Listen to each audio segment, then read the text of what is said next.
Well, what we're doing right now is our skipper Mark is driving up there. He's looking for signs of life, looking for birds flying, kelp, stuff like that.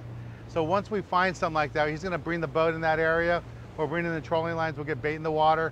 What I like to do when we pull up to a kelp or we get that first bite is to throw a jig. This is one of the many ways that you can fish for tuna, but my favorite way is to take a jig like this, and they come in all kinds of different sizes and colors. But for me, I like a jig like this, mackerel pattern, and I'm normally gonna throw something around a 3 3/8 or 4 1/2. And I like something with split rings, welded split rings like this jig, so it's gonna move freely.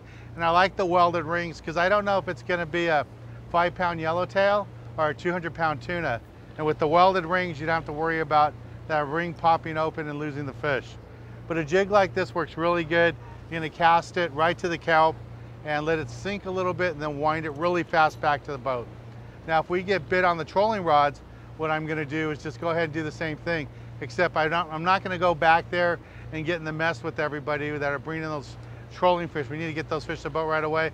So I would just throw the bait off the bow, and as the boat slides to a stop, it's gonna turn sideways. My bait will get right back there where the fish are, wind it back, and hopefully pick off a fish that way. So it's just one of the many techniques. You know, trolling's one technique, using live bait is another technique, and then throwing an artificial, a metal jig like this is just another technique too. They all work, and you have to be prepared to do a little bit of all that when you're out here fishing.